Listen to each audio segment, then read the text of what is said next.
Les fraises, bah écoutez, elles se récoltent ici au verger de Barry depuis le début du mois de mai.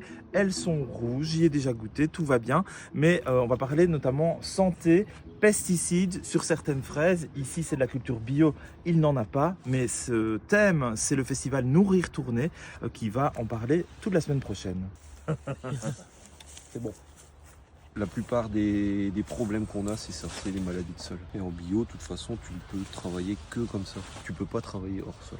Le cahier D'accord. des charges impose que ta plante ait toujours un contact avec le... Ah ok. Puisque la certification, c'est la terre en fait. C'est pas la culture qui est certifiée, c'est l'endroit où tu mets ta Ok. culture.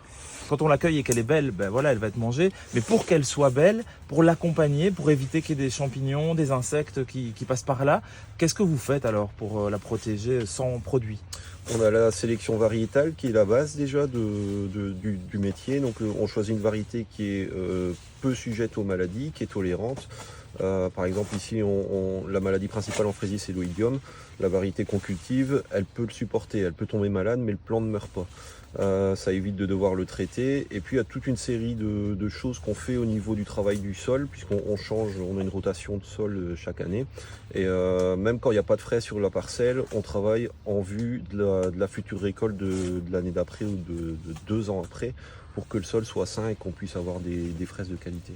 C'est une moutarde brune qui est semée en fait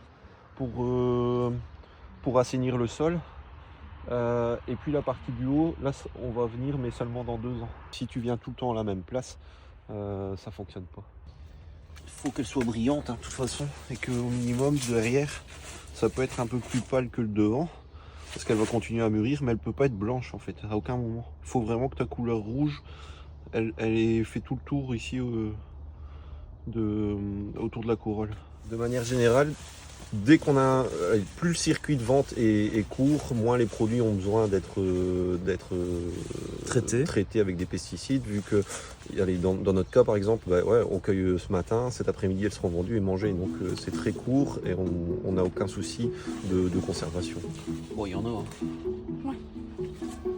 Ici le problème qu'on a c'est que comme il fait fort froid si tu veux, la maturité ça freine beaucoup. C'est pas pour ça que le goût est pas là non plus, mais